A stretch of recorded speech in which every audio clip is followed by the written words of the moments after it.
Bien, a nivel nacional no existe una política ambientalista. Esa la empezamos a generar, fue pues en varias partes obviamente, pero muy especialmente aquí en el Distrito Capital, en tiempos de la Bogotá humana. Yo conocí este tema, el animalismo, como una corriente política, en mi campaña a la alcaldía de Bogotá. En ese entonces me citaron a un foro, fui, habían diversas organizaciones animalistas, me explicaron en qué consistía. Yo tenía la idea que era una especie de asociación de damas grises. Y ahí fui aprendiendo. Era fácil para mí aprender porque pues siempre me ha gustado estar al lado específicamente de los perros. Me acompañó una perrita que llamaba Cusa, le decíamos Gosque, ahora voy a hablar un poquito de eso, pero no me voy a meter en camisa de 11 varas. Cusa me acompañó prácticamente desde mis 10 años que llegué a Zipaquirá hasta los 21 años. El día que me gradué, aún viva me esperaba en el lugar de siempre, en mi casa, en Cajicá esa vez, y murió inmediatamente. Y la enterré allí está enterrada, y siempre la recuerdo, no la olvido. Incluso en momentos difíciles a veces se me pasa por la cabeza. Y desde ahí he acostumbrado a mis hijos a estar, siempre es, yo creo, una buena terapia, un buen aprendizaje, el que el niño o la niña estén junto a animales que obviamente no les vayan a hacer daño y adquieran ese contacto con lo otro, con algo que es extraño, que no somos nosotros, que es otra especie. Y en esa medida hay un aprendizaje de la naturaleza. Yo aprendí este tema antes que nada porque pues he hecho política, he construido una política alrededor de la defensa de la naturaleza. No soy el único. Hay mucha gente en el mundo que empezó a tener una sensibilidad sobre este tema, a veces simplemente por el hecho, como se acaricia un perro, de acariciar la vida. Pero hoy cada vez tiene una pertinencia y una complejidad que prácticamente nos obliga. Ya es un imperativo categórico, ya no es una simple sensibilidad que tenían más unas personas que otras. Es un imperativo categórico equilibrarnos con la naturaleza, porque si no, tanto la naturaleza como el ser humano se extinguen. Ambos. El ser humano no puede vivir sin la naturaleza. Hay ciertas ideologías, sobre todo el del norte, que pretenden, Premio Nobel de Economía, por ejemplo, ya olvidé el nombre, de 1986 creo, Nordhaus, es el apellido del Nordhaus, pretende que los seres humanos terminemos viviendo una especie de burbujas tecnológicas. A eso le llama organizaciones autogestionadas, sin naturaleza. No entiendo cómo el cuerpo humano, que es naturaleza, podría subsistir allí. Pero eso no va a ser. El planeta Tierra es nuestra cuna, es nuestra casa. A propósito del Papa Francisco, Laudato Si hablaba de la casa común. Y esta casa común está a punto de derrumbarse. Y no lo percibí así, pero lo colocamos como el tercer pilar del programa de Bogotá Humana en aquel entonces. Y de ahí, ¿por qué empezamos a coincidir con corrientes animalistas? Porque es a través del animal, aquí hay varias sensitividades. El animal doméstico, yo creo que es todos los animales. No pongo esa frontera. Son todos los animales, toda lo vivo, la vivencia, lo vivón, dicen los franceses, vegetal, animal, microscópico, enorme. Toda la naturaleza tiene que ser respetada, si no morimos. Y por tanto, este aprendizaje de amor que los mamíferos, todo parece indicar que el amor solo se produce en los mamíferos. Y entonces tenemos una circunstancia especialísima, somos mamíferos y amamos los seres humanos. Y entonces desde esa posición de amar y de pensar complejamente, de un cerebro y un corazón que se desarrolla, tenemos una enorme responsabilidad para que la naturaleza se mantenga en el planeta Tierra, porque si no la especie humana se extingue. Hoy hay muchas causas de esa extinción, siempre repito, pues la más grave: el petróleo y el carbón usados por la codicia, que calienta la atmósfera y cambia el clima, y ya somos víctimas porque el mosquito famoso de la fiebre amarilla subió a tierra templada. Es porque la tierra templada se volvió más cálida, y entonces acoge el mosquito y pone su virus. La ciencia cree que lo que puede extinguir a la humanidad son los virus, precisamente porque una enorme cantidad de virus que no se ponía en contacto con nosotros durante 1 millón de años, o ya están enterrados en el hielo, o en el fondo del mar, o en el corazón de los árboles, o en ramas de las selvas profundas. A través de la crisis climática empieza a ponerse en contacto con el ser humano, y ese contacto es impredecible. Ya hemos visto en nuestra vida personal 2, el COVID-19 y ahora la fiebre amarilla, que transmite un mosquito y del cual hicimos alocución y consejo de ministros muy afamados en la prensa el lunes. Entonces aquí vamos a hablar de animales domésticos, que es lo que tiene que ver con el contenido de esta ley. Yo no soy amigo de las razas, era un poco mi discusión, Andrea. Las razas las hace el hombre, el ser humano. Es artificial.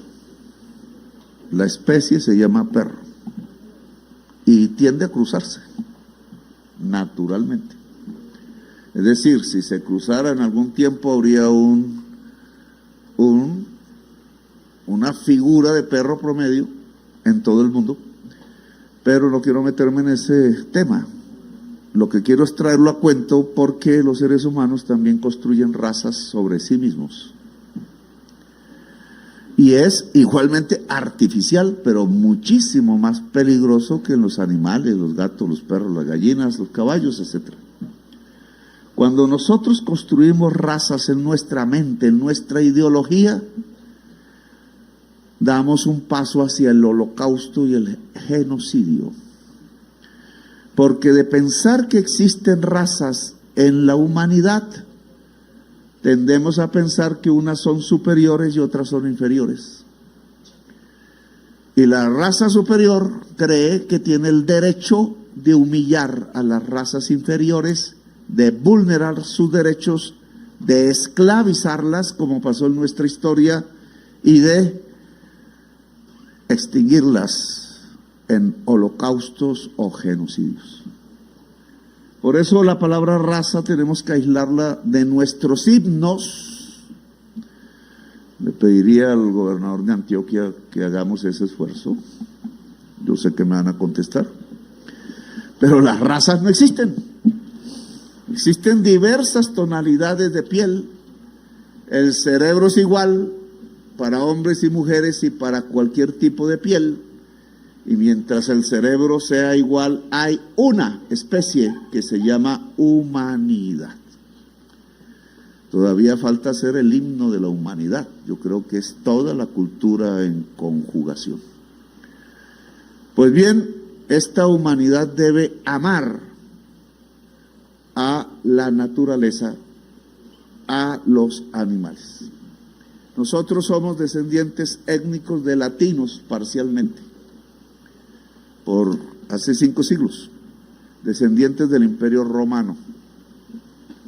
Los españoles son descendientes del Imperio Romano mezclados con árabes. Ellos no aceptan que están mezclados con árabes, que es otra etnia, no raza. Y su llegada aquí pues nos trajo la herencia latina, no solo el idioma. Y la herencia latina tiene cosas hermosísimas, indudable, una de las mayores culturas, de las más sofisticadas y desarrolladas, una historia de civilización, pero tiene pasión. Eso es lo que nos ha dejado la etnia latina, pasión. Y entre la pasión, el amor, indudablemente nos enamoramos mucho. Voy a decir que somos adictos al amor, a propósito. ¿Por qué se pierde 2 días, compañero? No hay que pensar mucho, pero bueno, no me meto en esas honduras. Lo que pasa es que el escritor ya no puede hacer eso. Entonces, el tema de la adicción al amor también tiene una contra, la adicción a la muerte. Si uno estudia el Imperio Romano como una raíz allá ancestral nuestra, lejana, pero raíz de todas maneras, igual que tenemos en África, en los países, en Arabia y en nuestros ancestros indígenas americanos, igual tenemos una pasión por la muerte. Y casi si uno examina la historia latina europea, es decir, los pueblos del Mediterráneo europeo, occidental, vemos espectáculos en donde los seres humanos se divierten con la muerte. Esa es la pasión por la muerte. Lo descubrimos en el Nuevo Testamento, la historia romana, no hay que hablar mucho, el circo romano, los leones, los cristianos, los gladiadores matándose entre sí, etcétera. La pelea de gallos, que creo que nació en Roma, pero no me meto. Todo es un espectáculo alrededor de la muerte. Los soldados romanos, victoriosos la mayoría de las veces, construyendo una de las principales civilizaciones del mundo alrededor del Mediterráneo, el Mare Nostrum, le decían, el Mare Nostrum, cuando salían de sus victorias, que eran a punta de cuchilladas con espadas pequeñas sobre los cuerpos humanos que llamaban bárbaros, los sobrevivientes eran acogidos en la civilización, no es como ahora en el norte, eran acogidos. Cuando eso sucedía, después se entregaban al amor, al dios Baco. Tenían una droga, eran adictos, también se perdían 2 días tomando vino y otras cosas. Pero después de las orgías que heredaron de los griegos, después de las victorias, entonces se iban al circo romano y se divertían viendo cómo se mataban los seres humanos entre sí, o cómo los animales mataban a los seres humanos, o cómo los seres humanos mataban a los animales. Era una ruptura básica entre naturaleza y humanidad en un circo. Una diversión, decían ellos. Cuando esas culturas pasaron ya a la Edad Media y a nuestra vida contemporánea, empezaron a quemar los libros, cuando no eran escritos por ellos, cuando pensaban que eran peligrosos. Libros que decían eran paganos, nunca supimos qué decían, qué sabiduría podían tener. Bibliotecas enteras fueron quemadas en aquella época. Subsistieron algunos clásicos que son parte de nuestra cultura, incluso latinoamericana. Pero después de quemar los libros en las hogueras, un colombiano aquí quemó libros. Ese fue el que me sacó de la alcaldía. Les da rabia que diga fascista. Eso se llama fascismo. Fascio es una palabra que viene del latín y tiene que ver con cómo reproducir el imperio romano en la actualidad. Eso pensaba Mussolini. Y entonces, ¿cómo se encuadra en legiones todos los seres humanos uniformados, pensando lo mismo, actuando lo mismo y recibiendo exclusivamente órdenes sin discutirlas? Toda la sociedad, no el ejército. Eso se llamaba el totalitarismo. Y como necesitan que todos los seres humanos piensen igual, y que el que no piense igual sea crucificado. Así es la historia de Jesús. Entonces matan la diferencia. El fascismo es eliminar físicamente la diferencia. Queman el pensamiento diferente y después queman los seres humanos. Hogueras de seres humanos. Las brujas, porque eran mujeres independientes. Los científicos, porque empezaban a pensar diferente. Y así sucesivamente hasta que empezaron a meter en hogueras a los que tenían una religión diferente, a los que tenían una piel diferente, etcétera, hasta que llegamos a nuestros días. Comenzó matando animales y terminamos matándonos entre nosotros mismos. Cualquiera que vea una película en Italia, o latina, o italiana, le aparecerá la palabra venganza, que allá se llama vendetta, o en Córcega, y es lo mismo que aquí, matándonos por venganza, matándonos por orgullo, matándonos como sucede en estos días por codicia. La mayor parte de los colombianos que hoy mueren por homicidio, mueren por codicia, no ellos, sino el que los mata. ¿Y de dónde salió ese arte, entre comillas, esa pasión, entre comillas, ese antivalor, esa marca que no nos abandona como los 100 años de soledad? De la pasión latina, de no solamente amar lo vivo, sino de amar que lo vivo se muera. El circo, la plaza de toros. Y por eso quería venir a esto, porque al final lo que hicimos en Bogotá Humana fue empezar, no lo terminamos, después que dejara de haber corridas de toros en Colombia.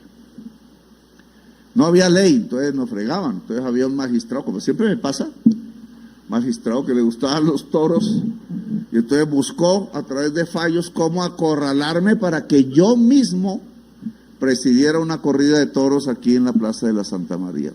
No pudo, me salvé. Pero siguieron las corridas, y solo hasta que esta bancada animalista, Andrea y Esmeralda y más, ¿no? Yo tengo todo el listado porque sé lo que se provoca cuando uno no nombra. Juan Carlos Lozada, cuando convierten en ley la prohibición de las corridas de toro en Colombia. Aún falta mucho. Y esta ley complementa, porque pone multas al que agreda a un animal doméstico, perro. Multas duras, hasta 30 salarios mínimos. Inhabilidades, si es una persona que quiera hacer política o empleado público, coloca inhabilidad. Es decir, hay una sanción fuerte social para cualquier persona que se atreva en la calle, como ha sucedido. A mí me tocó sacar los caballitos. Incluso uno me lo encontré en una finca y me lo pusieron de terapia. Y estaba todo flaco, pero ya estaba contento. Él me buscó, porque los caballos buscan, no es uno el que los busca, el caballo busca. Y la terapia consistía en que me señalara una parte de mi cuerpo que estuviera enferma. Y el caballo me apuntó aquí. Años después, no ahí, sino años después, Casi que dicen que, bueno, hubo una pelea entre médicos cubanos y médicos de la Santa Fe. Siempre me persiguen esas historias, pero los médicos cubanos dijeron que tenía cáncer y los de la Santa Fe gastritis. Me operaron y efectivamente el caballo detectó mi enfermedad. Por eso todos esos trinos que andan por ahí, que me ando borracho, pues no puedo emborracharme, desgraciadamente, porque me gustaba el aguardiente rojo, tapa roja era que le decían allá en el Tolima. Me ponen esos tragos y ya de una vez me va ardiendo hasta el alma. Así que no es porque no quiera, es que no puedo. Entonces, bueno, ahí vamos andando. Este tema de cuidar los animales y sancionar el maltrato tiene que ver entonces con cuidar la vida. Y ese es nuestro programa de gobierno, cuidar la vida y proyectarla. La política nuestra es simple. No somos marxistas-leninistas, no somos anarquistas de la línea de Bakunin, no somos liberales, socialdemócratas, neoliberales, desteñidos, nada de eso. Somos del ejército de la vida. Y nuestra política es la vida.